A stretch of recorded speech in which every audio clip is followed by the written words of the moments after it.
This is How Curious from KGOU, exploring your questions about Oklahoma. I'm Claire Donnelly. One night, when Caleb Germany was in high school, he and some of his friends drove from Oklahoma City to Guthrie. They were going to see an abandoned building. They had heard it was a haunted orphanage. We pulled up, and the place was super eerie. There was like one light, just this like yellow, nasty light that barely illuminated anything. And so it made every shadow look just that much scarier. And there was probably like 5 or 6 of us, and everybody chickened out. But there was this one girl I really wanted to impress. So I convinced her to walk up to the orphanage with me. Germany says it was dilapidated and seemed huge. He thought it was glamorous in an old building way, kind of like a castle. It felt like, hey, if I were a ghost, this is where I'd be hanging out. But Germany and his friend didn't get very far. We made it to the front door. That's as far as we made it until we heard a noise from inside, and we both bolted. He went back to this place a handful of times. It's one of those things high school and college kids do for fun and to freak each other out. Germany asked How Curious, what's the history of this building? Was it really an orphanage? And is it haunted? He says he's heard a couple of explanations for the ghosts, but this was the most common one. There was a priest there who went crazy, and there were a bunch of children that were put there in the orphanage to be adopted. But the priest wanted to keep them, to keep their souls there. So, there's a bunch of children buried on the premises.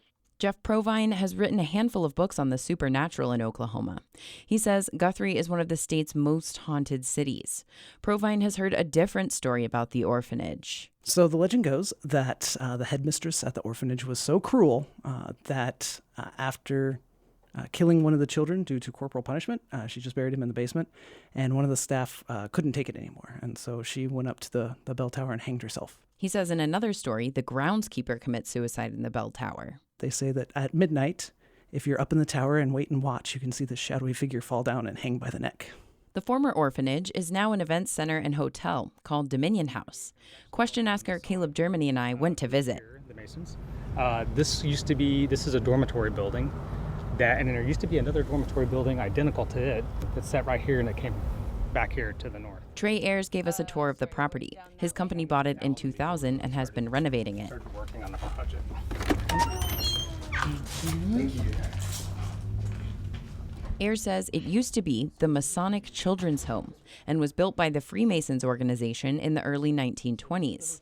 More than 100 children reportedly lived at the home in its early days, and for a few years, Ayers says the top floor was a home for the elderly. The building had an indoor swimming pool and a big gym, but by the 1970s, there were fewer than 24 children staying there. According to the Oklahoma History Center, the home closed in 1977. So what was it like to live there? Apparently pretty nice, at least according to a memory book published by the Oklahoma Masons in 1995. Vanya Robertson Gow writes, quote, "That February day in 1930, when I arrived at the mansion and got to know my 130 or 40 new brothers and sisters, my extended family was born. We all had plenty to eat, nice clothes, and caring people to look after us." The book doesn't include anything about mean supervisors or harsh punishments, but it was written by the people who ran the home. If bad things happened, they probably wouldn't highlight them. But this gets at another question. There are dozens of scary stories involving children's homes or orphanages. Film critic Peter Bradshaw writes children are a big theme of the horror movie genre. But why? Bradshaw says we're afraid to watch children because they're vulnerable. That forces us to recognize our own vulnerability. We also generally think of kids as harmless, so it freaks us out when they're evil, like in Rosemary's Baby or The Omen. And plenty of real-life terrible things happen to kids. Just recently, some former residents of a now-closed Catholic orphanage in Vermont have reportedly accused staff of beating and sexually abusing children. Some of them died. So ghost stories can be based on very real fears. Back in Guthrie, the children's old dormitories have been converted into hotel rooms. The old cafeteria is a grand ballroom. And people still report seeing and hearing unusual things. Here's Jeff Provine, the supernatural historian again. they said that they would see this little boy running around. Or other people claim to have heard children laughing when the kids were all outside. What they've all said, it's been very positive stuff. In fact, one person told me that it's good luck if you have your event there and one of the kid ghosts shows up. But Provine says he hasn't heard of anyone seeing a shadowy figure in the bell tower. I think the stories got started just because, big, awesome, old building built back in the 20s and then in the 70s closed down, so abandoned mansion there on the edge of town. Like, that's urban legend fodder right there. Julie Ayers directs the Dominion House. I mean, people will come to weddings and they'll ask. And like I always say, I would be much happier if I had a story, but I don't have anything exciting to share.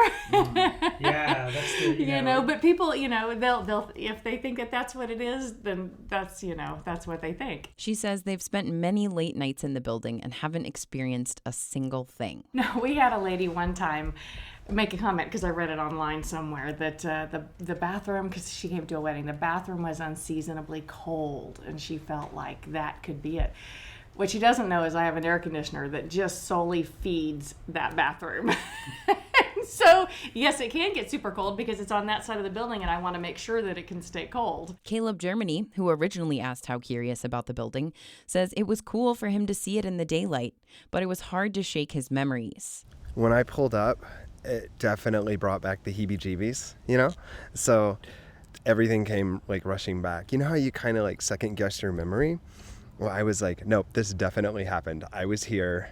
We drove here, and my buddy definitely abandoned us at that corner right over there. And it was one of the scariest moments of my high school life. And he says he's surprised there's some truth to the rumors. The building was an orphanage, and it was run by a kind of secretive organization. I mean, I know that they're saying there's no real ghost stories here or anything like that. I mean, can you really say that there's no ghosts in here? I don't think so. He says he'll always have his own little history with the building, whether it's haunted or not. That's it for this episode of How Curious. Send us your questions. Our email address is curious@kgou.org. Happy Halloween!